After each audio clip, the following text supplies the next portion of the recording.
Boleh mula ya Ustaz? Boleh Kak. Teruskan Kak. Assalamualaikum warahmatullahi wabarakatuh. Yang berbahagia Al-Ustaz Muhammad Yusuf Arbain, yang berusaha Puan Nurliza dan Puan Syahira, dan kepada semua jemaah-jemaah yang dikasihi dan dirahmati Allah. Tanpa melengahkan masa, kita menjemput Ustaz untuk memulakan pengajian kita pada pagi ini. Silakan Ustaz. Assalamualaikum warahmatullahi wabarakatuh. Alhamdulillah wassalatu wassalamu ala Rasulillah wa ala alihi wa sahbihi wa man wala, amma ba'd. Sidang jemaah sekalian, tuan-tuan dan puan-puan rahimani wa rahimakumullah. Alhamdulillah pada pagi ini kita dapat bertemu lagi dalam sesi pembelajaran berkenaan dengan fadail a'mal, kelebihan-kelebihan kita melakukan amal-amal, yang mana pada pagi ini kita fokus kepada amal menuntut ilmu. Menuntut ilmu. Tajuk ini kita kombinasikan, kita gabungkan di antara kelebihan dan juga larangan ataupun ancaman. Ia membawa maksud menuntut ilmu ini dia sangat dituntut. Ada banyak kelebihan yang kita akan bincangkan. Dalam masa yang sama, menuntut ilmu ini juga sebenar-benarnya ada beberapa larangan, ancaman bagi penuntut ilmu. Menuntut ilmu boleh dapat rahmat, menuntut ilmu boleh mendapat sebaliknya jika ada perkara-perkara yang tidak betul dalam menuntut ilmu. Sebab itu kita kombinasikan antara tajuk kelebihan dan juga larangan.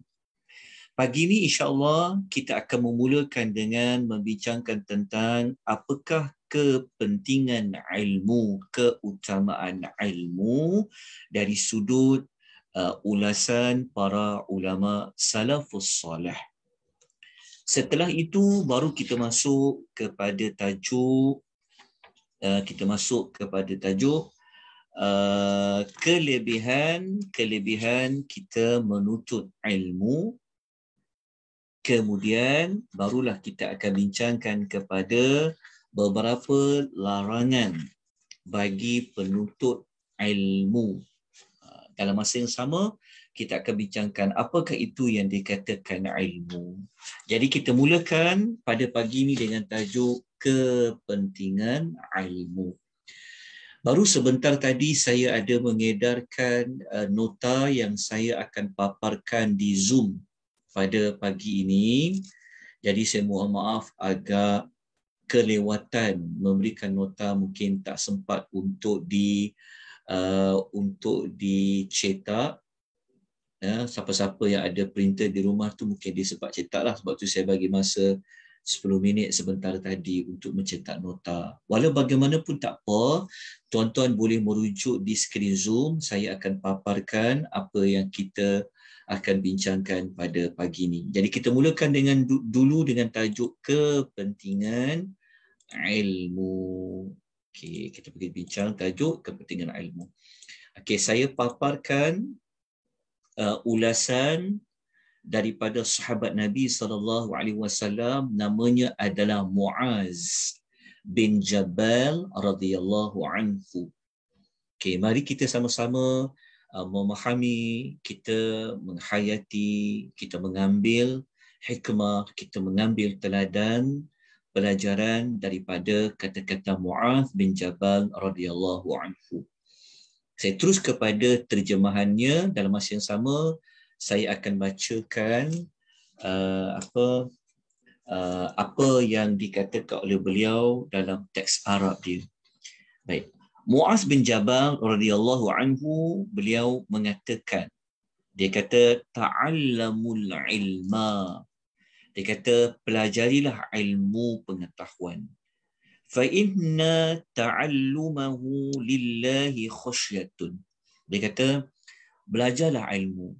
Okay, ilmu di sini tuan-tuan perempuan ya, kalau perbincangan para ulama yang terdahulu di zaman Nabi, sudah tentu ilmu yang dimaksudkan yang lebih khusus adalah berkaitan dengan ilmu agama, ilmu syar'i. Bukanlah menafikan ilmu yang seperti matematik ke, bahasa Inggeris ke, tidak. Kita tidak menafikan itu juga termasuk ilmu.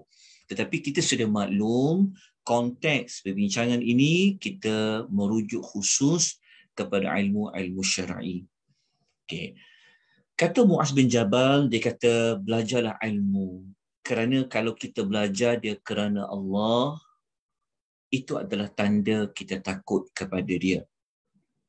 Menuntut ilmu ini dia kata, dia kata kerana kalau kita belajar ilmu itu tanda kita takut kepada Allah. Antara satu sebab tuan-tuan nanti kita akan bincangkan, kita tahu salah satu perintah Allah adalah menuntut ilmu.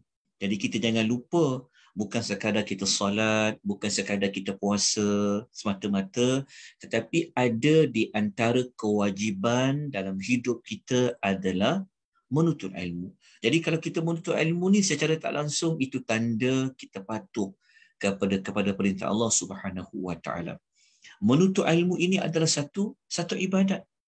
Sebab itu tuan-tuan kita yang kadang-kadang ke hulu ke hilir kan, lepas satu tempat pergi satu tempat, lepas satu belajar online ada pula belajar lagi. Semua itu sebenarnya termasuk dalam ibadah. Jadi jangan kecilkan makna ibadah. Ibadah ni juga termasuk dalam menuntut ilmu. Mengulang kaji ilmu itu, kata beliau, adalah merupakan satu tasbih. Mencari ilmu itu umpama kita berjihad. Mengajarkan ilmu itu kepada orang yang belum mengetahui adalah seperti kita bersedekah. Memberikan kepada ahlinya adalah satu kebaktian. Ilmu kawan masa kita kesepian dan menjadi teman ketika kita kesunyian. Ilmu menjadi petunjuk kepada agama. Jadi kalau kita nak beragama ni, nak kena buat apa dalam agama, nak jadi manusia yang seperti mana yang Allah kehendaki, jalan dia adalah dengan menuntut ilmu. Dan dengan ada ilmu ni, kata beliau, menjadi pendorong supaya kita dapat bersabar ketika kita payah dan kita kesempitan. Sebab orang yang dia boleh sabar jika dia tahu apa tu kelebihan sabar. Jadi kalau ada banyak maklumat tentang kelebihan sabar, dia akan bantu dia ketika mana dia dalam kepayahan dan kesulitan, kesempitan. Allah mengangkat setengah kaum kerana ilmu pengetahuan dia. Maka dengan ilmu itulah dijadikan ia sebagai pemimpin. Tuan-tuan, kalau tuan-tuan mungkin perempuan, wanita dia tak pergilah solat Jumaat. Tapi kalau tuan-tuan dengar di TV dan sebagainya, kalau macam minggu lepas, Jumaat lepas, khutbah Jumaat tajuk tentang pilih pemimpin yang ada ilmu. Sangat bagus topik khutbah pada minggu lepas. Seperti mana kata Muaz bin Jabal. Muaz bin Jabal kata Allah mengangkat setengah kaum kerana ilmu dia menjadi pemimpin. Dia menjadi penghulu, menjadi ketua, penunjuk jalan kebaikan yang diikuti oleh orang ramai. Ini sebenarnya Muaz ni dia dah macam buat kesimpulan sebenarnya. Keseluruhan kelebihan ilmu yang kita akan belajar nanti. Tapi saya baca terlebih dahulu kerana saya nak menukilkan tentang apa kata sahabat tentang ilmu. Jadi beliau mengatakan ilmu ni dia sebagai jalan kebaikan nak diikuti oleh orang ramai. Maksudnya begini, kita tuan-tuan kalau nak bagi orang contohi sesuatu amal yang akan diikuti, maka kita kena bagi ilmu yang betul seorang boleh ikut. Lepas tu dia kata orang yang berilmu itu juga menjadi contoh bagi orang lain dalam melakukan kebaikan. Dicontohi segala jejak langkahnya dan dituruti segala kelakuannya. Dengan ilmu, seseorang hamba itu akan sampai kepada peringkat orang-orang yang terpuji ketaatannya dan tertinggi kedudukannya. Memikirkan perkara berkaitan dengan ilmu ini setanding pahalanya dengan orang yang berpuasa Mengulang kajinya setanding pahalanya dengan bangun beribadat di tengah malam. Melalui ilmu inilah manusia mentaati Allah Azza wa Jalla. Okay. Apa yang Muaz katakan itu, tuan-tuan dan puan, sebenarnya ada sandaran daripada ayat Quran dan hadis. Nanti kita akan jumpa ayat Al-Quran dan hadis-hadis Nabi yang mengangkat, yang memuji, yang menyebut tentang kelebihan menuntut ilmu. Oleh yang demikian, tuan-tuan dan puan rahimani wa rahimakumullah, maka kita janganlah rasa berputus asa dalam belajar, ya, jangan lemah semangat dalam menuntut ilmu, jangan. Kita kena kuatkan semangat kita dalam kita belajar. Okey, panjang kata-kata Muaz ni saya ringkaskan. Jadi saya nak kita teruskan lagi beberapa ulasan Muaz ni. Dia kata dengan ilmu ni, dia kata manusia mentaati Allah. Ialah macam mana kita nak tahu apa yang Allah suruh kalau kita tak ada ilmu? Macam mana kita nak taat Allah dalam perkara yang Allah larang kalau kita tidak ada ilmu? Jadi dengan ilmu kita tahu apa yang Allah minta kita taati dia, apa yang Allah minta kita jauhi daripada larangannya. Kemudian dengan ilmu ni kita boleh menghambakan diri kepadanya. Ilmu ni tuan-tuan, dia membantu kita mengenal tujuan hidup kita dengan Allah ni sebenarnya apa, kebergantungan kita kepada Allah ini apa. Jadi semua maklumat kalau nak jadi hamba yang sebenar-benar hamba, ianya adalah melalui ilmu. Dengan ilmu ini kita boleh mengesakan dan membesarkan Allah. Waktu tuan-tuan belajar sepanjang tuan-tuan ikutkan Fadail A'mal, tuan-tuan jumpa banyak tajuk. Kan kalau yang sebelum ni, bulan yang lalu, kita ada 2 siri tentang kita belajar tentang zikir kan. Kalimah hauqala, kalimah la ilaha illallah, kita belajar tentang tasbih, kita belajar tentang istighfar. Semua itu adalah untuk membesarkan Allah. Melalui ilmu juga manusia boleh mencapai darjat orang yang warak. Orang yang warak ni orang yang hati-hati dia. Bukan warak dimaksud di jalan tunduk. Bukan. Warak ni orang yang dia berhati-hati nak buat satu amal, takut-takut jatuh kepada dosa. Sebab tu tuan-tuan belajar tentang dosa-dosa besar, belajar tentang dosa, belajar tentang perkara-perkara yang boleh jatuh kepada haram, belajar hukum halal dan haram. Itu sebenarnya ilmu tu boleh membawa kita kepada darjat orang yang warak.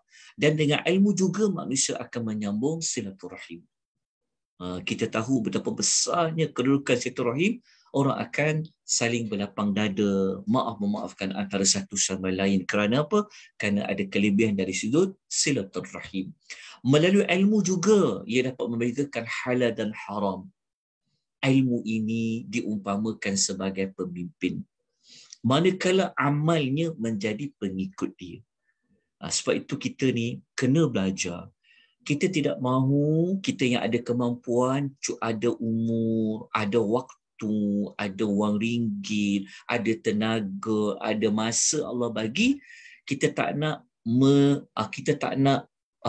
menuntut ilmu walaupun kita tahu amal yang kita buat tu betul. Tapi amal itu ambil dari mana? Bersumber dari siapa? Jadi dengan ilmu ni kita buat amal bukan ikut-ikutan. Kita bukan ikut orang buat, kita buat. Orang baca, kita baca. Tak. Tapi dengan ilmu ni, dia menjadi sebagai imam kita. Kenapa kita perlu salat duha? Kenapa? Kerana kita kata, bukan jawapan kita, kawan aku suruh. Sebab orang tu buat. Tapi kita boleh jawab, salat duha ini kerana sunnah Nabi, kelebihan dia sekian dan sekian. Jadi kita jadikan ilmu itu sebagai pembimbing kita. Okay. Kemudian berbahagialah orang yang menerima ilham dari ilmu pengetahuan, dan celakalah orang yang terhalang daripada mendapat ilmu yang dipelajari. Tuan-tuan muslimin dan muslimat rahimani wa rahimakumullah, cukuplah ulasan ringkas daripada Muaz bin Jabal. Saya tak tunjuk ni kerana para sahabat ini mereka di kalangan orang yang sangat rajin untuk belajar. Jadi tuan-tuan muslimin dan muslimat rahimani wa rahimakumullah, kalau tuan-tuan masih ingat, kita pernah sebutkan sebelum ini ataupun di mana-mana tuan-tuan pernah dengar, salah satu daripada doa yang Nabi selalu baca pada setiap pagi minta apa tuan-tuan dan perempuan, ada 3 doa, ada 3 jenis 3 permintaan Nabi dalam Nabi berdoa setiap pagi. Salah satunya daripada 3 tu, bahkan yang pertama sekali, Nabi meminta ilmu yang bermanfaat. Nabi kata, Allahumma inni as'aluka ilman nafi'a. Yang kedua baru Nabi minta rezeki yang baik. Yang keempat baru Nabi sebut amal yang diterima. Kenapa Nabi tak doakan dulu minta amal yang diterima? Kenapa Nabi tidak berdoa meminta rezeki yang baik terlebih dahulu? Tetapi Nabi mengetahui kedudukan ilmu itu bagi rezeki, bagi amal. Sebab itu, Nabi tiap-tiap pagi, Nabi akan memanjatkan doa, meminta ilmu yang bermanfaat. Kenapa dahulukan ilmu? Di situ menunjukkan tentang kepentingan ilmu pengetahuan. Okay, tuan-tuan kena salin sebab dalam notan ni tak ada doa tu. Doa yang minta 3 perkara pagi-pagi tu Nabi minta. Lepas payung subuh tu dan selepas tuan-tuan berwirid tu, tuan-tuan boleh masukkan dia dalam zikir. Selepas tuan-tuan berwirid tu doa, Allahumma inni as'aluka ilman nafi'a. Minta kepada Allah ilmu yang bermanfaat. Kemudian, tuan-tuan kena catat ya beberapa maklumat tambahan. Kita pernah belajar tentang doa-doa di dalam Al-Quran. Kalau tuan-tuan pernah ingat, ada satu doa yang berada pada surah Taha ayat nombor 114. Kalau kita pernah belajar surah Taha ayat nombor 114, kita akan jumpa doa yang dibaca oleh Nabi SAW. Apa doa itu? Doa itu berbunyi, Rabbi zidni ilma. Wahai Rabbku, tambahkanlah kepadaku ilmu. Tuan-tuan bayangkan, cuba kita fikirkan, kita letakkan, bandingkan kita dengan Nabi. Nabi ni ilmunya, ya Allah, jauh berbeza dengan kita.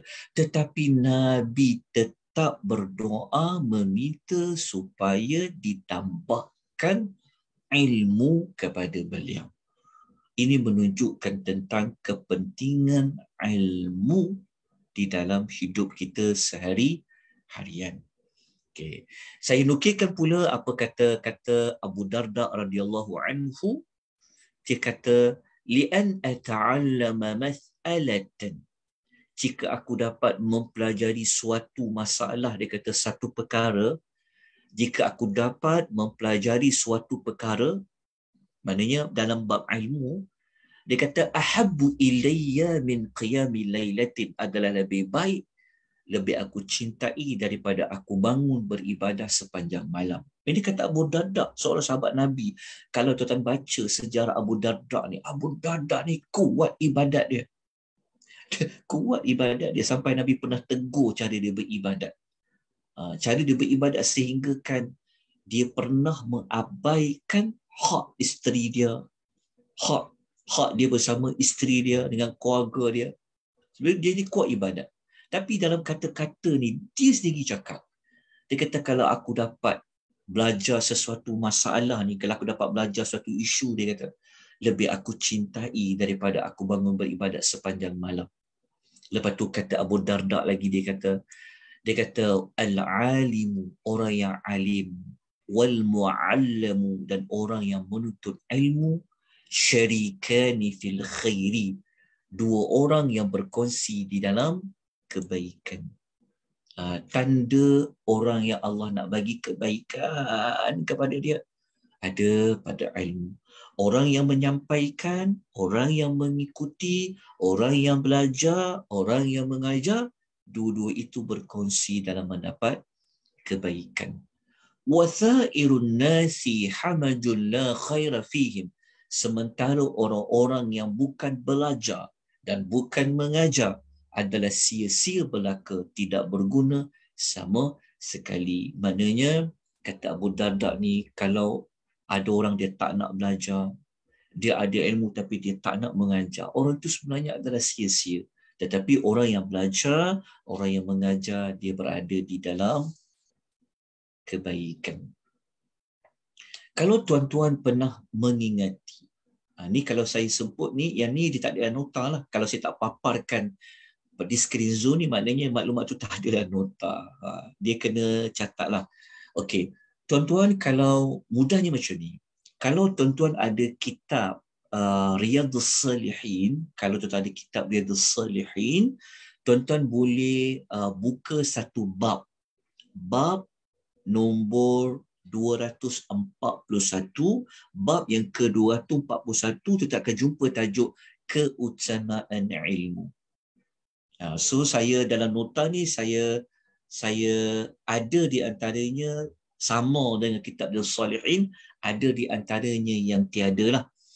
Okey, jadi kalau tuan-tuan rujuk, ada hadis Nabi SAW yang Nabi pernah bersabda, Nabi pernah sebut.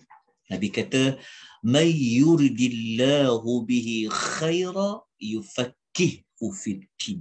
Kita pernah dengarkan sabda Nabi seperti itu. Nabi SAW bersabda, sesiapa yang Allah kehendaki seseorang itu dapat kebaikan, jadi orang yang baik, maka Allah akan bagi dia faham perkara agamanya itu. Jadi kalau tuan-tuan belajar, tuan-tuan faham, tuan-tuan dapat menambahkan lagi kefahaman, mengukuhkan lagi kefahaman tuan-tuan dan puan-puan, maknanya tuan-tuan telah Allah bagi kebaikan. Selama ni kita tak tahu, tiba-tiba kita tahu, maknanya tuan-tuan telah dapat kebaikan dari Allah. Tidak ada benda yang baik dalam hidup ni, melainkan antaranya adalah kita dapat ilmu. Jadi, carilah kebaikan itu ada pada ilmu. Tentang beramal tu sudah pasti kena beramal lah. Itu kita akan bincangkan nanti pada perbahasan yang lain. Tuan-tuan dan puan-puan rahimani wa rahimakumullah, kita lanjutkan lagi apa kata seorang tabi'in namanya Al-Hasanul Basri. Hasan al-Basri dia mengatakan, laulal ulama'u lathara an-nasu mithla al-bahaim. Kalaulah tidak kerana para ulama, nescaya manusia semuanya sama seperti haiwan. Maksudnya, kata Rasul Basri, kalau tak ada lah ulama-ulama, iaitu ulama, maksudnya ada kalau tak ada lah orang-orang yang tahu dalam bab agama ni, kan, kita pun sebenarnya hidup kita akan sama macam haiwan yang makan, minum, tidur. Sekadar itu je kita tahu. Tapi kerana kita ada guru-guru yang mengajar kita, adanya alim ulama, hidup kita ini darjatnya berbeza dengan darjat haiwan. Okay, saya nak nukilkan apa kata-kata Al-Imam Syafi'i. Imam Syafi'i rahimahullah mengatakan, talabul ilmi afdalu min nafilah. Menuntut ilmu itu lebih utama daripada kita salat sunat. Menuntut ilmu itu lebih baik daripada kita mengerjakan salat sunat. Ini adalah kata-kata Al-Imam Syafi'i. Ada seorang lagi di kalangan salafus salih, mereka mengatakan, dia kata, alaithal maridu idza muni'a at-ta'ama wash-sharaba wad-dawa'a yamut. Dia kata, bukanlah orang yang sakit itu akan mati apabila dia tidak diberi makan dan minum ubat. Lalu orang pun setuju cakap dia. Betul, dia kata.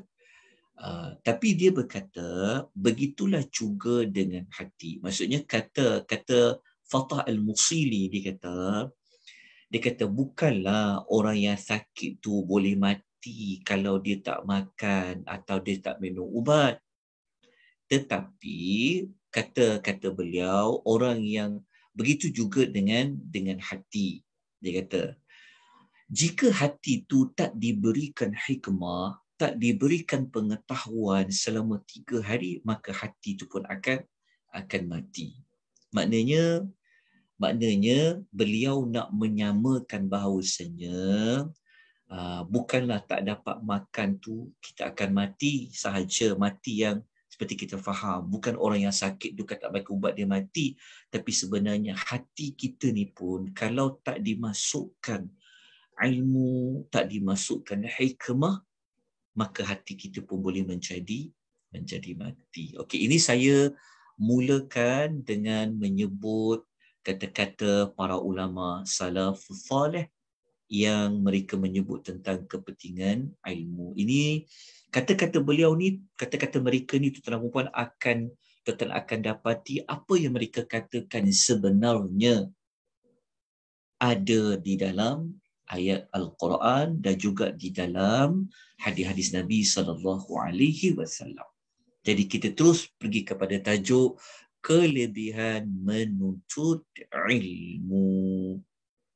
Okay, apa kelebihan yang pertama?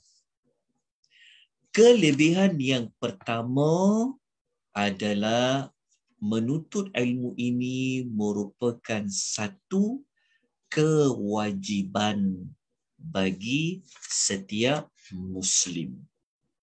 Menuntut ilmu ini adalah satu kewajiban.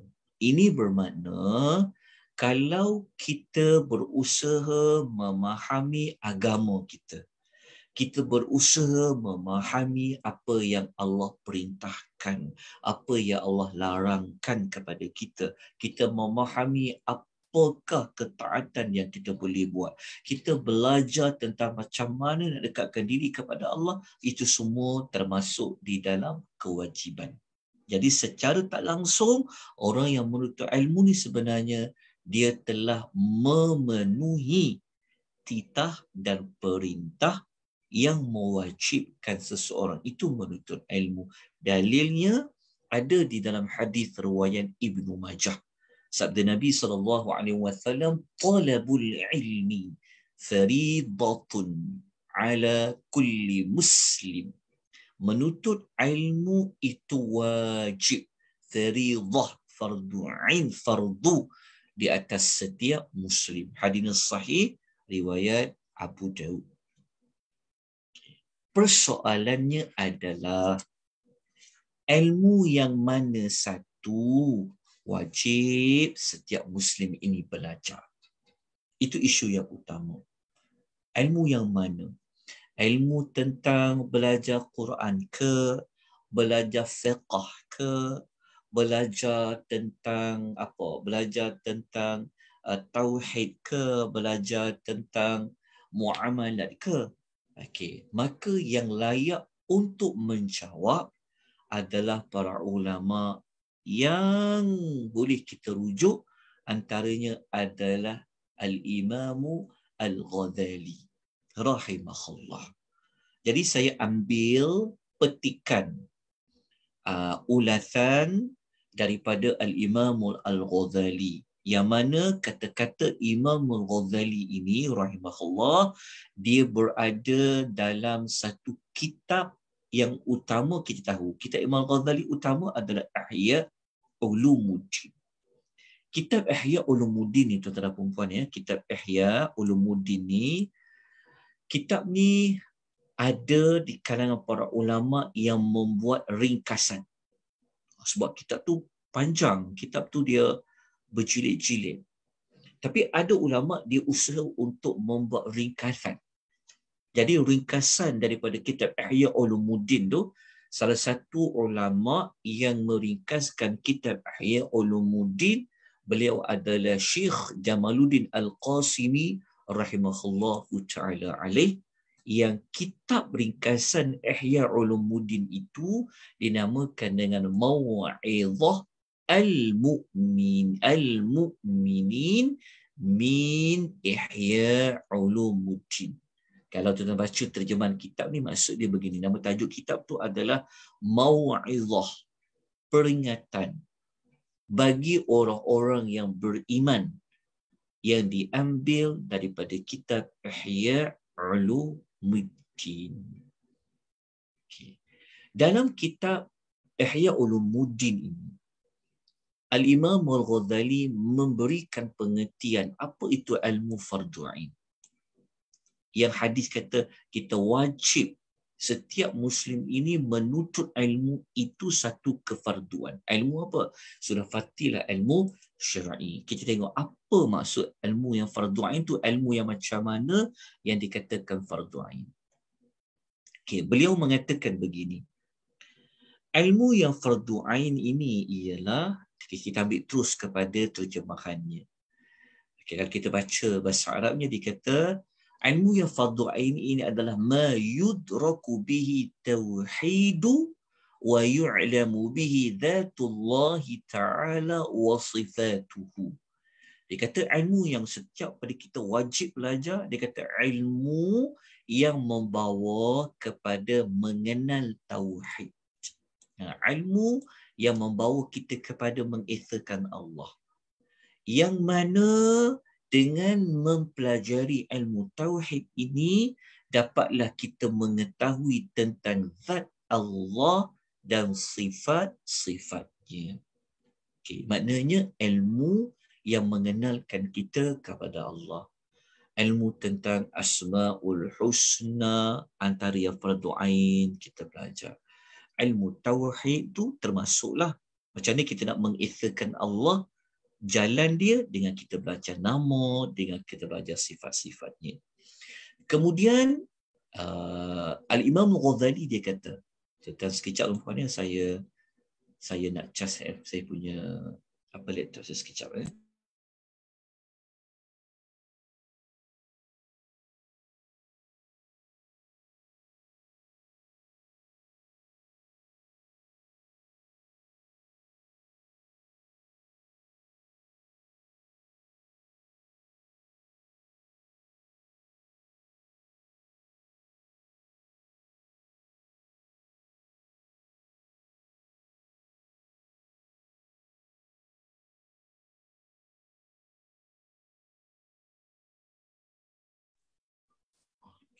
Alhamdulillah. Baik, kita sambung kembali perbincangan tentang apakah ilmu yang fardu setiap baca. Okay, Al-Imam Al-Ghazali beliau mengatakan lagi, wa minhu ma tu'rafu bihi al-ibadatu wal halalu wal haramu wa ma yuharramu min al-muamalati wa ma yuhallu. Okay, dia kata ilmu yang fardu wajib setiap ilmu ini belajar, dia kata termasuk ilmu yang berkaitan dengan perkara ibadat. Tentang solat, tentang puasa, tentang rukun Islam tu wajib dia pelajari. Termasuklah berkenaan dengan hukum halal, hukum yang haram, serta perkara-perkara yang diharamkan dan perkara-perkara yang dibenarkan. Okey, itu yang kedua. Kemudian Imam Ghazali mengatakan antara ilmu fardu ain lagi, dia kata yang lain adalah wa minhu ma tu'lamu bi ahwalul qalbi ma yuhmadu minha kas-sabri wasyukri was-sakha'i wa husnil khuluqi wa husnil mu'asyarati was-sadqi wal-ikhlasi. Maksud dia apa? Dia kata ilmu yang jenis ketiga yang wajib dipelajari, kalau kita belajar pertama tadi ilmu tentang ketuhanan, tauhid, wajib kita belajar. Ilmu yang berkenaan dengan perkara ibadat seperti rukun Islam tu kita wajib belajar. Termasuk ilmu yang berkaitan dengan hukum hakam. Kemudian beliau mengatakan ilmu yang berikutnya wajib setiap individu belajar adalah ilmu yang berkaitan dengan amalan hati. Amalan hati. Amalan hati yang dipuji, kita kena belajar dia. Apa dia?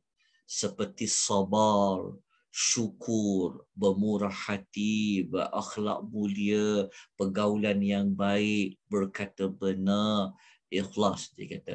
Dia kata ilmu yang fardu ain bagi setiap individu belajar adalah apa sahaja yang berkaitan dengan amalan hati yang dipuji. Kan? Sabar. Sabar ni benda yang ada kaitan juga dengan ibadat. Kau kena belajar. Dia kata kemudian beliau mengatakan lagi, rahimahullah mengatakan lagi, wama yudhammu kal hiqdi wal hasadi wal ghishi wal kibri wal riya'i wal ghadabi wal adawati wal baghdha wal buhli.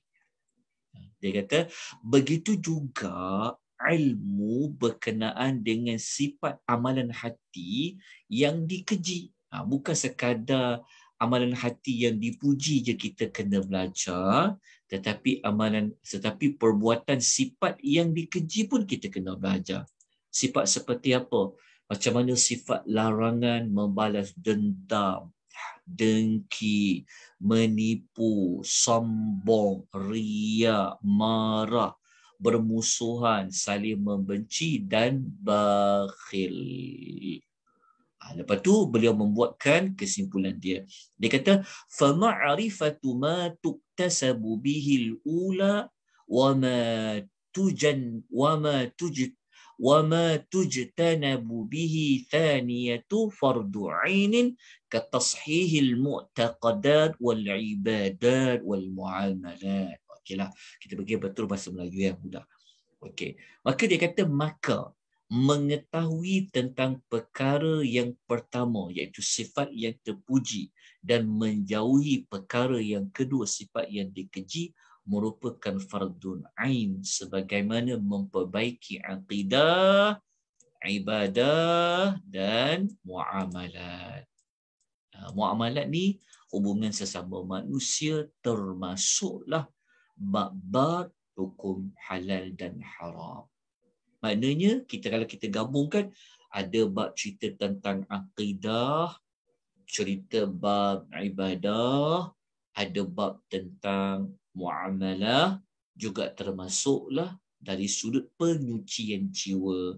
Macam amalan hati, sifat yang dipuji apa, sifat yang dikeji apa. Itu termasuk yang fardu ain. Secara ringkas yang disebut oleh Al-Imamu Al-Ghazali.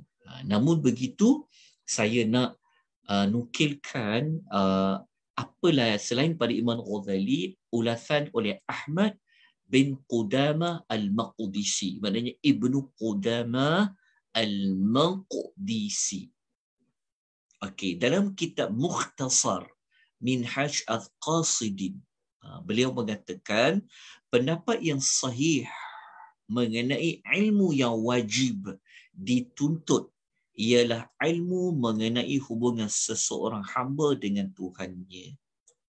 Ini ilmu yang wajib belajar, ilmu yang mendekatkan seorang hamba itu dengan Tuhannya. Ilmu tu dikata ada 3, dia kata. Yang pertama berbentuk pegangan seperti i'tiqad, iaitu aqidah.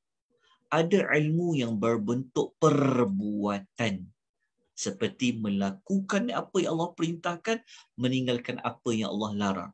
Perbuatan ni itulah apa yang Allah perintahkan, apa yang Allah larangkan, tentu ada kaitan dengan amal ibadah. Seperti solat wajib buat. Itu rukun Islam tu termasuk dalam melakukan apa yang Allah perintahkan. Kalau meninggalkan apa yang Allah larang tu, termasuklah juga amalan-amalan hati. Allah perintahkan ikhlas, ia berkaitan dengan amalan hati. Allah perintahkan supaya apa? Allah perintahkan supaya menjadi pemaaf. Itu Allah perintahkan. Allah minta dilarang tinggal apa bentuk amalan hati tu. Jangan hasad, jangan riya, jangan takbur. Jadi samalah apa yang Ibnu Qudamah Al-Maqdisi ini ulas dengan apa yang Imam Al-Ghazali ulas. Ini bermakna kalau tuan-tuan buat silibus pembelajaran, maka tuan-tuan kena ada ilmu-ilmu ini disampaikan oleh tenaga pengajar. Maknanya ada yang mengajar bab mengenal Allah, Ada yang mengajar kepada macam mana nak memperkemaskan amal-amal harian. Ada yang mengajar juga dalam bab penyucian jiwa, iaitu amalan hati itu. Kena ada juga. Kena diajar tentang apa perkara-perkara yang Allah larang kita buat. Dan apa perkara-perkara yang Allah tuntut kita buat. Jadi apa yang kita pelajari dalam fadail amal ni, dia kita cover sebenarnya, kita cover semua juga sebenarnya. Kita cover dari sudut amal, sebab kita nak, apa yang kita belajar ni adalah tajuk yang mendorong seseorang untuk dia buat apa yang Allah perintahkan. Dalam masa yang sama, kita gabungkan juga dengan larangan, ancaman untuk meninggalkan sesuatu perbuatan yang dilarang oleh Allah Azza wa Jalla. Macam kita belajar tajuk kelebihan berilmu. Kita belajar kelebihan berilmu ini dia ada kaitan dengan perintah menuntut ilmu. Larangan dalam bab menuntut ilmu ni juga termasuk dalam bab larangan. Nanti kita akan belajar ilmu yang bagaimana, cara yang bagaimana menuntut ilmu yang perlu kita tinggalkan. Baik, tuan-tuan dan puan, rahimani wa rahimakumullah. Okey, mari kita masuk kepada kelebihan yang kedua. Kelebihan yang kedua, kalau kita menuntut ilmu, majlis ilmu ini merupakan taman syurga. Okey. Kelebihan yang kedua ni telah pun kita ulas ketika mana kita membincangkan kelebihan-kelebihan zikir. Sebelum ini kita ada membincangkan tentang tajuk kelebihan-kelebihan zikir. Jadi kita ulang sekali lagi maklumat itu di dalam tajuk ini, yang mana sabda Nabi SAW, "Idza marartum bi riyadil jannati farta'u." Sekiranya engkau melalui taman syurga, maka duduklah dengan mereka, singgahlah, duduklah dengan mereka. Okay, saya tinggal huruf A kat situ. Okay, kemudian para sahabat bertanya, "Wa ma riyadul jannah?" Apakah taman-taman syurga itu? Maka Nabi mengatakan, "Hilaqudh dzikri." Halaqah zikir. Halaqah zikir ni termasuklah pada majlis ilmu. Kerana majlis ilmu itu sudah pasti majlis ilmu yang mengingatkan kita semua kepada Allah. Macam kita belajar ni adalah dipanggil juga nama lainnya adalah majlis zikir, iaitu kita mengingati akan Allah Azza wa Jalla. Itu hadis riwayat Tirmizi, hadis yang sahih. Okay, kita terus kepada kelebihan yang ketiga. Kelebihan yang ketiga, menuntut ilmu ini ia merupakan jalan yang Allah mudahkan untuk kita pergi ke syurga. Jadi kalau kita nak tahu jalan mana nak sampai ke syurga Allah, maka jalan yang mudah adalah pada menuntut ilmu. Okay. Kelebihan ketiga ni berdasarkan hadis riwayat Muslim, yang mana sabda Nabi SAW, "Man salaka tariqan yaltamisu fihi ilma." Sesiapa yang melalui satu jalan. Nanti kita akan kupas apa maksud melalui satu jalan ni.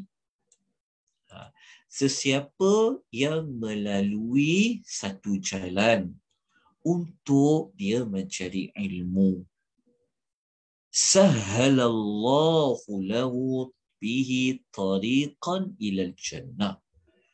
Niscaya Allah akan memudahkan baginya satu jalan untuk menuju ke syurga.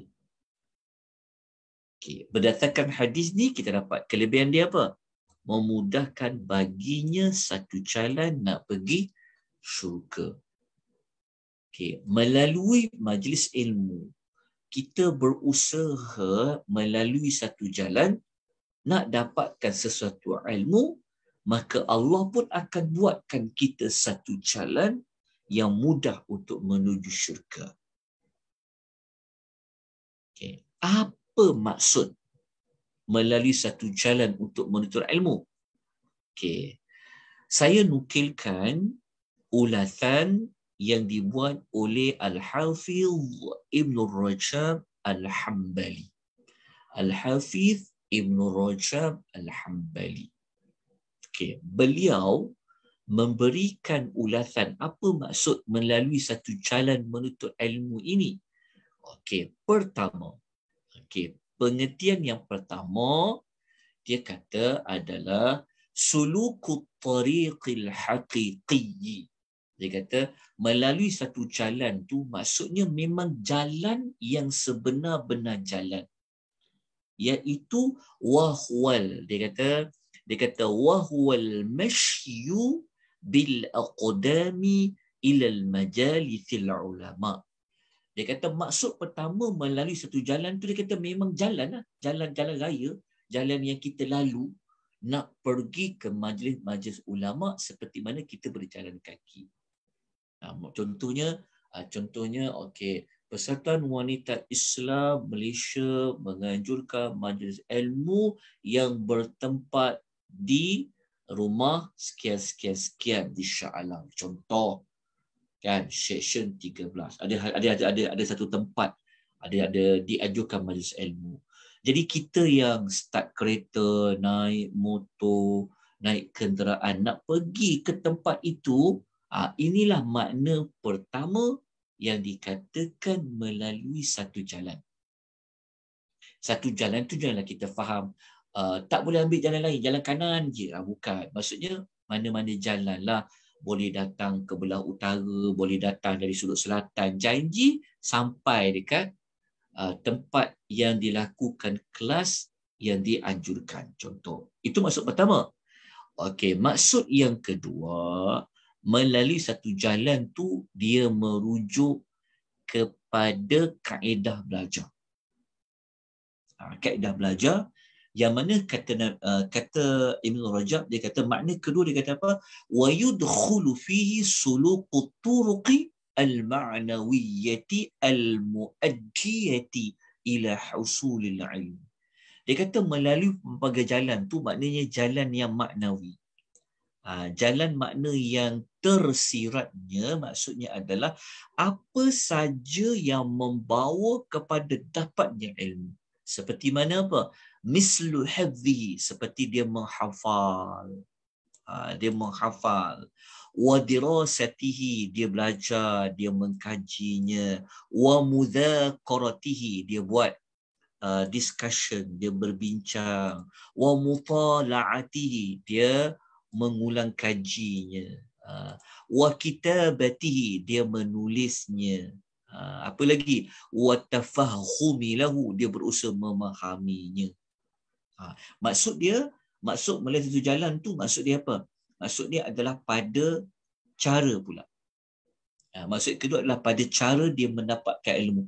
Dengan dia bertanya, dengan dia mengkaji, dia berbincang, dia berhafal, dia mengambil nota, dia menulis. Itu termasuk dalam salah satu melalui satu jalan.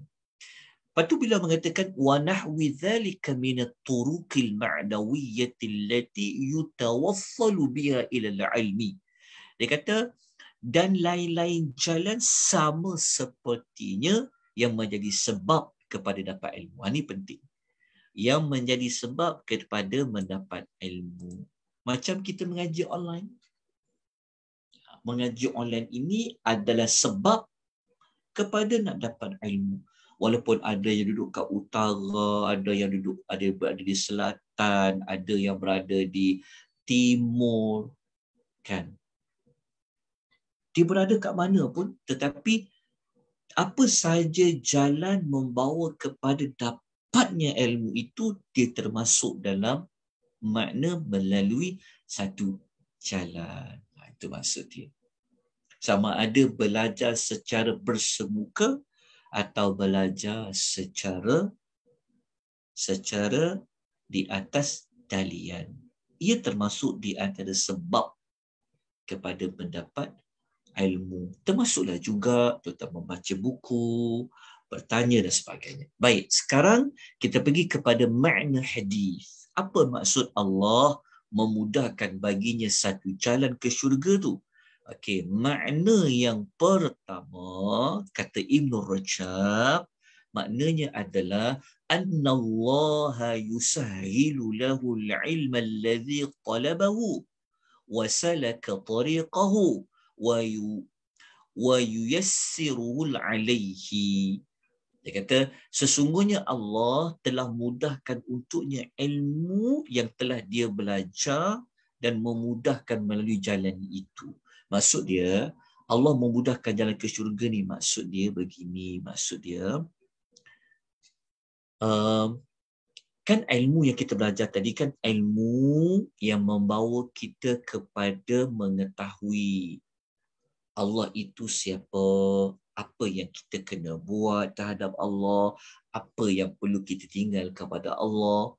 Jadi, apabila dia belajar satu ilmu, Allah akan mudahkan dia faham ilmu tu, dan dengan ilmu yang dia belajar tu, mudahlah dia beramal dengan ilmunya itu.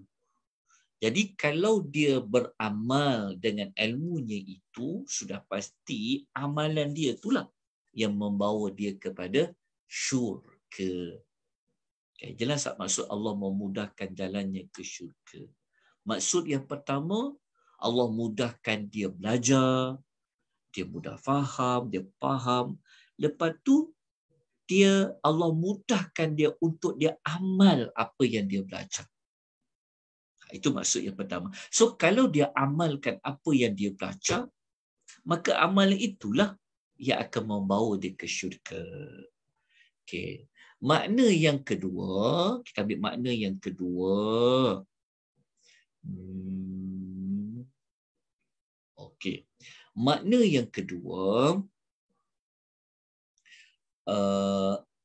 annallaha yuyassiru li talibil ilmi idza qasada bi talabi wajha Allahi al-intifa'a bi wal 'amala bi muqtadah.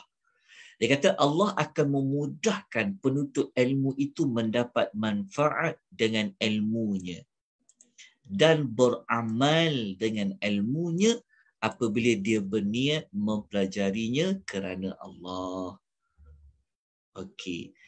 Apabila dia dapat satu ilmu, dia dapat manfaat daripada ilmu tu, maka dengan sebab ilmu tu, dia dapat hidayah.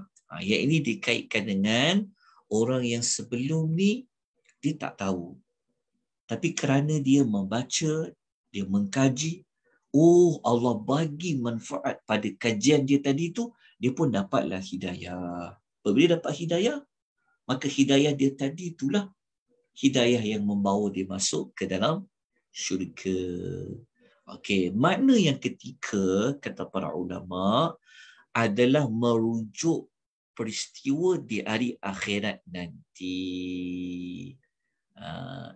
Yang merujuk kepada makna Allah mempermudahkan jalan-jalan yang sebenar yang membawa ke syurga pada hari kiamat, seperti dia melalui as-sirat dan peristiwa-peristiwa yang berlaku sebelum as-sirat dan selepas titian sirat.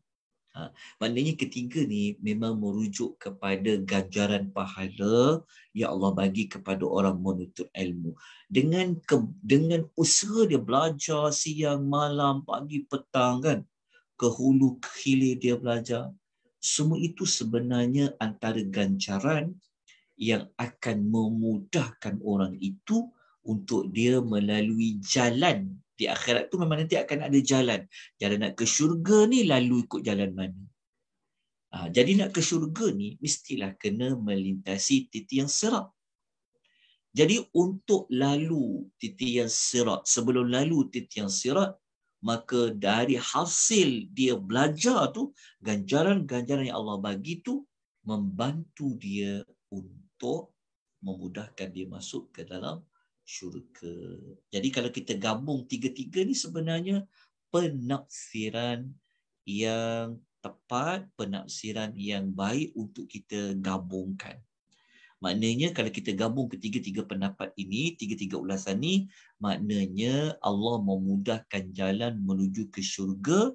Kita katakan yang pertama merujuk ilmu yang dapat itu menyebabkan dia jadi faham, dia dapat amal. Apabila dia amal, amalan itulah yang membawa dia ke syurga. So kalau kita katakan juga yang memudahkan jalan ke syurga tu memang secara hakikinya dia nak ke syurga nanti tu senang. Senang macam mana? Kerana usaha dia menuntut ilmu itu Allah memberikan kepadanya ganjaran dan manfaat. Jadi ganjaran dan manfaat menuntut ilmu itulah yang akan memudahkan dia masuk ke dalam syurga Allah Subhanahu wa ta'ala. Baik, habislah kelebihan yang ketiga. Kita kena masuk kelebihan yang keempat. Okay. Kelebihan yang keempat ni menuntut ilmu ni tuan-tuan perempuan, rahimani wa rahimakumullah ya. Orang yang menuntut ilmu ini dia termasuk dalam kumpulan manusia yang Allah letakkan dari sudut saksi. Dari sudut saksi. Maknanya kan kita sudah maklumkan bahawa saksi ini penting. Kan? Siapa saksi dia? Saksi ini penting. Saksi adalah orang penting. Jadi dalam Quran, Allah jadikan orang yang menuntut ilmu ini sebagai saksi. Sebagai saksi kepada siapa? Saksi bagi Allah. Tuan-tuan, tinggi ni. Kalau kita menjadi saksi kepada sesuatu perbicaraan, ini saksi itu penting. Tapi ini saksi kepada siapa? Saksi bagi Allah. Bagi Allah tu maksudnya bagaimana? Kita tengok kan ayat dia dalam surah Al-Imran ayat nombor 18. Allah kata syahidallah. Allah menerangkan kepada setiap makhluk yang ada dalam bukti. Allah menerangkan bahawasanya Allah ini telah bersaksilah bahawasanya Allah ini annahu sesungguhnya dia la ilaha illahu, bahawasanya dia merupakan tiada Tuhan yang berhak disembah melainkan dia. Melainkan dia, wal malaikatu wa ulul ilmi qa'iman bil qisti. Kita kena baca terjemah di keseluruhan. Allah menerangkan bahawasanya tiada Tuhan melainkan dia yang selalu mentadbir seluruh alam ni dengan keadilan. Qa'iman bil qisti. Begitu juga malaikat-malaikat dan orang yang berilmu. Orang yang berilmu tu maksudnya apa? Maksudnya orang yang berilmu di sini maknanya malaikat-malaikat ini telah pun bersaksi bahawa Allah ni la ilaha illahu. Okey. Orang yang berilmu ni juga ini menjadi saksi bahawa Allah itu adalah la ilaha illahu. Jadi orang berilmu ini Allah puji dia. Allah letak dia dalam kumpulan manusia yang akan menjadi saksi tentang keesaan Allah Subhanahu wa ta'ala. Okay, kita masuk satu lagi perbincangan, iaitu yang kelima, Allah mengangkat darjat orang-orang yang berilmu.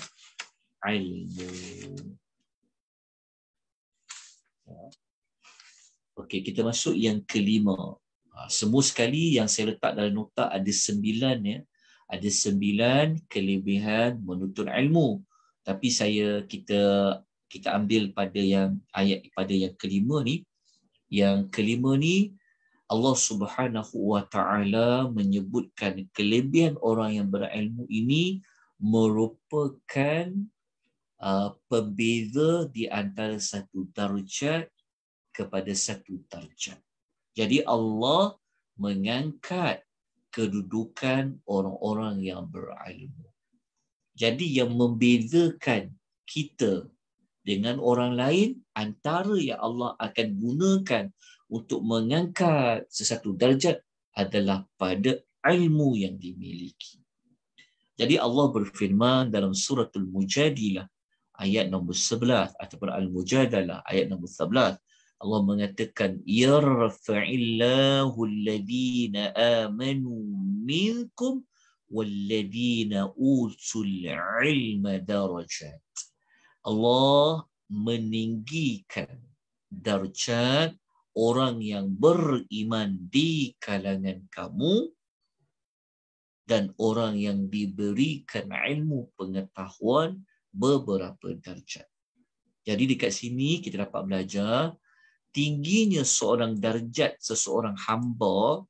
Yang pertama,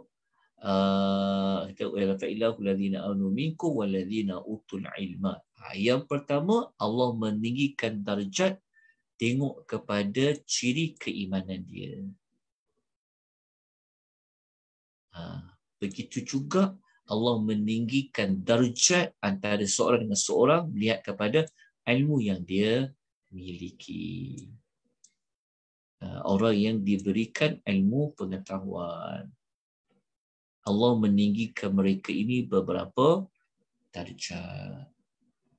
Okey, jadi kalau kita ingin memiliki darjat yang tinggi di sisi Allah, jalannya adalah dengan kita memiliki ilmu. Seperti mana contoh, orang yang kenal banyak tentang Allah tak sama dengan orang yang tak banyak kenal tentang Allah. Betul tak? Lagi dia banyak kenal Allah, lagi banyak ilmunya, tentulah orang itu akan lebih banyak membesarkan, lebih banyak keyakinan dia kepada sebab dia kenal Allah tu. Berbeza dengan orang yang kurang kenal. Jadi dengan ilmu inilah yang akan menyebabkan seseorang itu ditinggikan darjatnya sesama mereka. Jadi moga-moga dengan amal soleh kita menuntut ilmu ini, Allah menerima amal menuntut ilmu kita dan Allah jadikan ia sebagai kayu ukur untuk kita ditinggikan darjat di sisinya. Wallahu ta'ala a'lam. Okay, so kita dah sampai kepada amalan yang kelima. Okey. Kita nak masuk kepada amalan yang keenam, agak panjang sikit, tapi insya-Allah nanti kita boleh bincangkan lagi pada kuliah akan datang. Saya buka terlebih dahulu. Saya nak jawab mana-mana persoalan yang ada dengan kadar yang mampu. Kalau saya tahu saya jawab persoalan. Kemudian kalau ada sikit waktu lagi mungkin kita boleh sambung kelebihan yang keenam.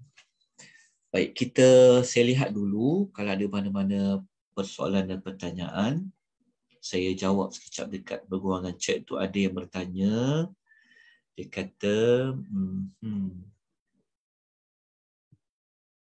dia sebut kat sini sekejap. Salam Ustaz, apa hukum seseorang menuntut ilmu tetapi tidak mengamal sepenuhnya? Okey. Dia tidak menuntut ilmu sepenuhnya, hukumnya tak bolehlah. Sudah pasti kita tahu ilmu tu adalah untuk dia amalkan. Cuma hukum tu berdosa besar ke, ia bergantung kepada ilmu yang bagaimana. Salah satu daripada persoalan yang Allah akan tanya nanti di hari akhirat adalah tentang ilmunya. Selain Allah Ta'ala tanya tentang umurnya, selain Allah Ta'ala tanya tentang hartanya, Allah akan tanya juga tentang ilmunya. Adakah dia beramal atau dia tidak beramal? Tapi dia menuntut ilmu itu, Allah bagi dia pahala. Tetapi sayangnya, ilmu yang dia pelajari itu tidak memberikan manfaat kepadanya sehingga kan patutnya ilmu tu bawa dekat pada Allah, tapi makin jauh kepada Allah. Maka ilmu yang begitu perlu dijauhi. Sebab itu kita ni kena selalu meminta kepada Allah supaya Allah Ta'ala sentiasa memberikan kita kekuatan untuk kita mengamalkan apa ilmu yang kita pelajari. Baik, ada yang bertanya tentang infak majlis ilmu itu dikira sadaqatun jariyah. Okey, pertama kita kena tahu dulu apakah itu sadaqatun jariyah. Di dalam hadis yang kita sedia maklum, 3 amal yang memberikan manfaat kepada si mati, salah satu daripada 3 itu adalah sadaqatun jariyah. Sedekah jariyah selain daripada ilmu yang bermanfaat, selain daripada anak doa anak yang saleh. Baik. Apa maksud sedekahun jariyah? Sedekahun jariyah kalau merujuk kepada ulasan Al-Imam An-Nawawi, dia merujuk kepada sedekah yang berbentuk seperti wakaf. Berbentuk seperti wakaf. Maksudnya wakaf ni ada besar. Wakaf ni dia ada beberapa pecahan. Wakaf dengan harta yang mudah alih, wakaf dengan harta yang tidak mudah alih. Jadi adakah kita menginfakkan dalam majlis ilmu itu dikira sebagai sedekahun jariyah? Kena tengok dia dalam sudut apa. Kalau dia sedekah dalam majlis ilmu itu, memang dalam majlis ilmu itu contohnya memang tempat nak buat majlis ilmu itu diwakafkan. Contohnya kita ada satu tempat, satu pusat pembelajaran yang kita perlukan sumbangan orang ramai, contoh. Jadi kalau kita infak dalam majlis ilmu itu, maka moga-moga dia menjadi sedekahun jariyah. Jadi kita tengoklah sedekah yang diinfak dalam majlis ilmu itu niatnya untuk apa? Digunakan untuk apa? Kalau diniatkan untuk sedekahun jariyah, kena tengok pada penggunaan sedekahun jariyah dia. Okay. Kemudian ada perbezaan antara ilmu melalui online dan secara kehadiran fizikal. Sudah tentu ada perbezaan. Tapi dari sudut kelebihan menuntut ilmu tu Allah bagi sama je. Online ke tidak online tu sama dari sudut kelebihan menuntut ilmu. Cuma berbeza yang lain tu dari sudut begini. Orang yang belajar online dia tidak sesusah dan tidak sepayah orang yang datang belajar bersemuka. Orang yang belajar secara bersemuka, dia terpaksa bersiap, dia ambil masa nak sampai, dia ambil masa untuk dia balik. Kadang-kadang dia terpaksa keluarkan kos untuk minyak kenderaan dia. Kadang-kadang dia terpaksa gunakan RM1 untuk dia dapatkan teksi kenderaan ke. Betul tak? Nak tempuh jam lagi. Kan? Jadi sudah pasti Allah bagi ganjaran yang lebih daripada orang yang belajar secara senang. Tapi dari sudut menuntut ilmu itu, konsepnya boleh dikira. Belajar online pun menuntut ilmu, bersemuka tu pun menuntut ilmu. Cuma membezakan pahala itu kepada tahap kepayahan seseorang itu belajar. Itu sudah pasti lebih. Kan? Sudah pasti Allah bagi lebih. Okay. Tapi dari sudut konsep menuntut ilmu tu sama. Tapi dia dapat kelebihan-kelebihan yang lain. Wallahu ta'ala a'lam. Allahu ta'ala a'lam. Okey, apakah niat yang kita perlu tetapkan sebelum menghadiri kelas online dan fizikal? Tajuk puan yang tanya soalan tu, inilah tajuk yang kita nak bincang. Tapi kita kena bincang pada kelas Isnin minggu ketiga akan datang. Kita akan bincang dekat sinilah. Dia ada satu tajuk pasal larangan dekat sini. Kejap. Dekat sini. Jawapan dia, ada larangan menuntut ilmu kerana dunia, bukan kerana Allah. Berat ya menuntut ilmu ni, walaupun kelebihan dia banyak, tapi berat jua kalau kita tersalah, kalau kita tidak mengikhlaskan niat kita menuntut ilmu. Jadi soalan puan tadi tu, macam mana kita nak pastikan niat kita, kita kena niat lah, kita kena niat betul-betul nak datang majlis ni untuk apa? Untuk dapat kawan kah? Untuk berniaga kah? Untuk popular kah? Untuk memperagakan fashion kah? Untuk menunjukkan kita ini orang baik kah? Untuk kita pergi majlis ilmu tu nak dijadikan sebagai konten dalam media sosial kah? Itu kita akan bincang nanti. Sebab zaman sekarang ni ramai orang buat majlis ilmu, dah jadi trend majlis ilmu ni. Hati-hati artis pun buat majlis ilmu. Kita puji, kita doakan majlis ilmu tu dapat diteruskan sampailah bila-bila. Namun kena ingat, apa niat kamu buat majlis ilmu tu? Adakah kamu semata-mata kamu nak menunjukkan kamu sudah berhijrah? Adakah kamu nak menunjukkan, baju kamu pakai ni cantik, tudung kamu pakai ni lawa, ataupun kamu nak jadikan ia sebagai supaya orang puji? Semua itu nanti kita akan bincang dekat larangan menuntut ilmu kerana selain daripada Allah. Adakah semata-mata lepas kita belajar tu kita nak berdebat dengan orang lain? Aku tahu, kau tak tahu.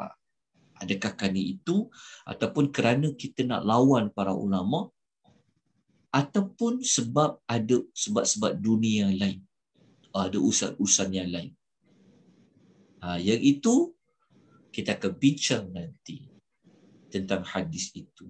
Bahaya ya, sangat berat ya, sampai tak boleh mencium bau syurga Allah Subhanahu wa ta'ala.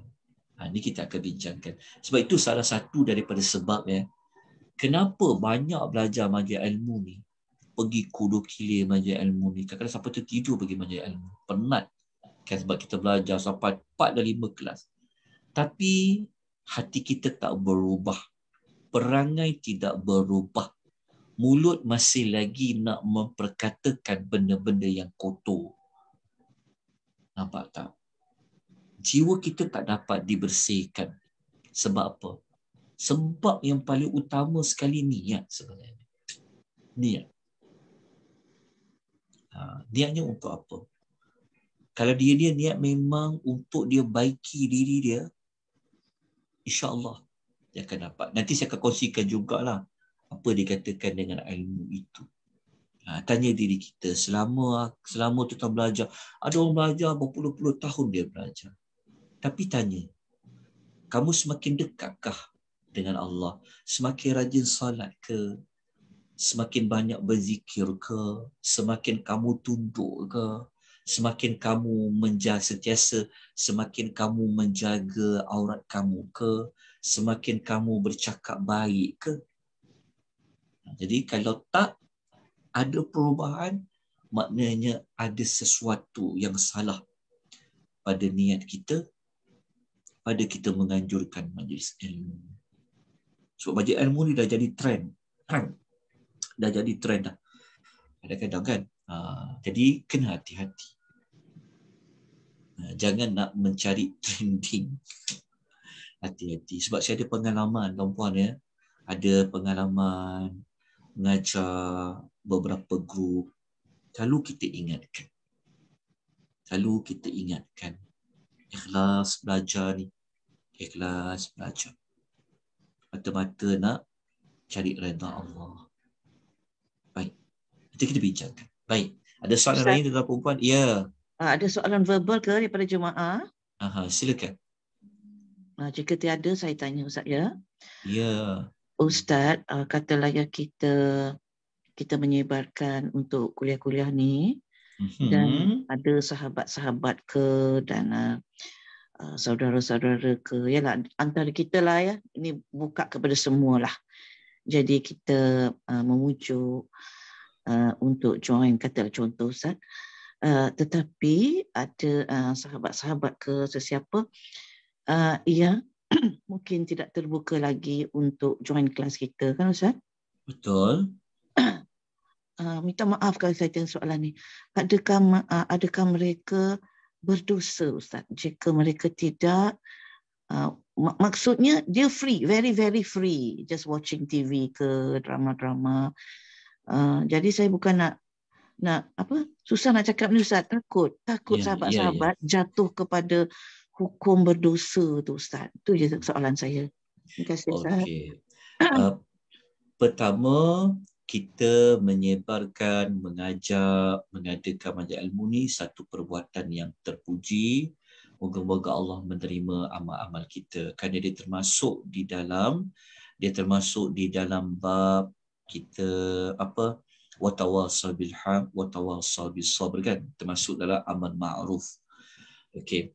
Yang kedua, jika pihak yang diajak dia tidak memenuhi, dia tidak belajar dan dia tahu itulah satu-satunya tempat yang buat majlis ilmu tu, sedangkan ilmu yang dia diajak tu berbentuk fardu ain seperti mana yang kita bincangkan tadi, maka jika dari ketidakhadiran dia pada majlis ilmu itu dan dia tak ada, maksudnya dia tak ada usaha melihat secara rakaman ke ataupun dia melihat kepada siaran-siaran saluran-saluran yang lain, menyebabkan dia tak tahu apa yang Allah perintahkan, apa yang Allah larang, maka dia berdosa lah.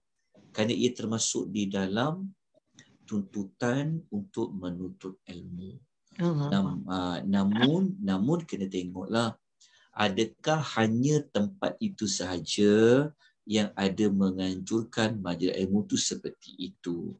Kalau dia tak pergi, kalau dia tak ikut apa yang kita anjurkan, tapi dia ikut saluran lain, tu dia dah terlepaslah daripada tuntutan menuntut ilmu itu. Wallahu ta'ala a'lam. Sila ya, cuma jika ada soalan-soalan yang lain, sebab Ustaz pun ada. Silakan.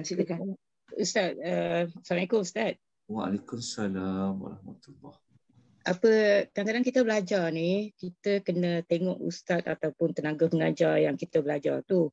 Ada pelajaran yang kadang-kadang tu rasa macam betul, ada yang tak betul. Jadi kadang-kadang pemilihan yang kita buat tu mungkin seseorang tu salah juga buat pilihan daripada mana dia belajar, kan Ustaz? Jadi apa komen Ustaz tentang tu? Maksud dia belajar daripada guru ke apa? Belajar daripada guru lah, tapi kadang-kadang ada juga yang kita dengar ada ustaz yang mengajar tapi perkara tu macam tak berapa sahih ataupun susah saya nak cakap macam mana. Maksudnya ada ustaz-ustaz yang kita kata diiktiraf, ada yang not so apa? Tak pasti macam mana saya nak cakap ni Ustaz. Okey, saya faham. Maksudnya begini. Kita pergi majlis ilmu, Allah tetap bagi kita pahala. Cuma apa yang diterima daripada guru tersebut, moga-moga Allah tidaklah memberikan kita begini. Sebab kita orang awam. Kadang-kadang kita tak tahu guru mana yang sepatutnya kita ikuti.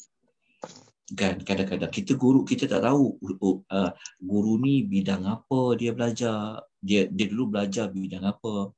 Kadang-kadang masyarakat ni dia suka buat majlis ilmu nak cari guru yang popular je, guru yang famous, nak cari guru yang berbentuk selebriti.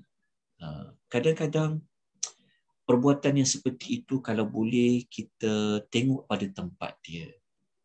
Ada majlis ilmu yang kita boleh mengutamakan yang selebriti kerana nanti ramai yang hadir.